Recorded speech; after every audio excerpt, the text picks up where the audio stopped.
Bonjour à tous, j'avais envie aujourd'hui de faire une vidéo d'espoir parce que je trouve qu'en ce moment, les auteurs manquent d'espoir. Alors ça a toujours été le cas d'une façon générale, mais en ce moment, peut-être parce que c'est l'hiver, peut-être parce qu'il y a trop de manuscrits dans les maisons d'édition et que les refus se multiplient, mais je trouve qu'en ce moment, les auteurs n'y croient plus.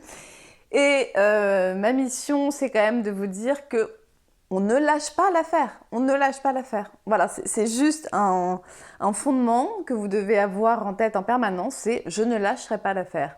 Je le dis souvent, donc je vais être répétitive, mais devenir écrivain, c'est un marathon. C'est pas courir 5 bornes, c'est pas courir 10 bornes, c'est pas faire un petit effort et puis se reposer. C'est quelque chose de complètement éreintant. On a envie d'abandonner à peu près 150 fois par minute. Et plus on avance dans les kilomètres, plus on a envie d'abandonner quand même. Donc surtout, ne le faites pas. Et je vais vous rappeler quand même quelques exemples qui sont censés vous mettre du baume au cœur. Du côté de chez Swann de Marcel Proust, avec son fameux incipit « Longtemps je me suis couché de bonne heure », a été refusé par de multiples éditeurs, à tel point que Proust a payé Grasset pour éditer du côté de chez Swann à compte d'auteur. Et Bernard Grasset a accepté sans même avoir lu le manuscrit. Donc vous voyez à quoi ça tient parfois, hein. Si on prend Harry Potter, Harry Potter, il a été refusé, le manuscrit, par 12 éditeurs. Et à l'époque, Rowling, son auteur, était complètement fauché et envoyer le manuscrit par la poste était un vrai problème financier pour elle. Et puis heureusement, un jour c'est passé, résultat 450 millions d'exemplaires. On va même pas parler des droits dérivés, des films, des parcs d'attractions, etc. Bon, on ne sait plus du tout aujourd'hui la pauvrette que c'était d'ailleurs en passant, hein. Et si on prend Joël Dicker, un premier roman, que des lettres de refus. Un deuxième roman, que des lettres de refus. Un troisième roman, que des lettres de refus. Un quatrième roman, que des lettres de refus. Un cinquième roman, qu'il appelle La vérité sur la Terre avec Hébert. Miracle, un petit éditeur suisse, Bernard de Fallois, l'achète. Et résultat, rentrée littéraire de 2012, 1 million d'exemplaires vendus.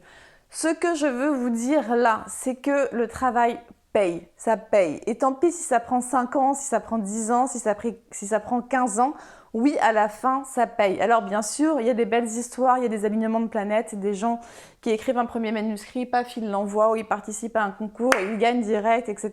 Et c'est tant mieux. Mais n'empêche qu'à un moment ou à un autre, pour le deuxième ou le troisième manuscrit, les choses vont se compliquer.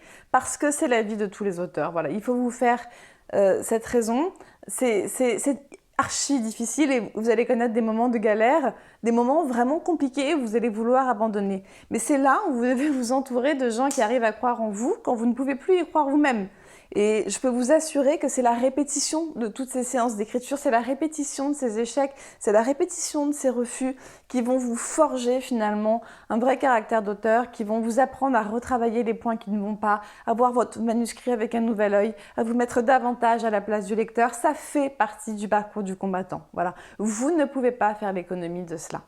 Donc si j'ai un message à vous faire passer aujourd'hui, c'est on ne lâche pas l'affaire. Même quand on a envie d'abandonner, on ne lâche pas l'affaire. Si vous ne pouvez plus voir votre manuscrit en peinture, si vous avez enchaîné les refus, n'y travaillez plus pendant 1 mois ou 2 éventuellement, faites une pause, commencez un autre texte, mais ne lâchez pas l'affaire. Voilà. J'ai rencontré trop de gens qui m'avaient dit « j'ai écrit un manuscrit il y a 10 ans, je l'ai envoyé, j'ai essuyé des refus, depuis j'ai plus écrit une ligne ».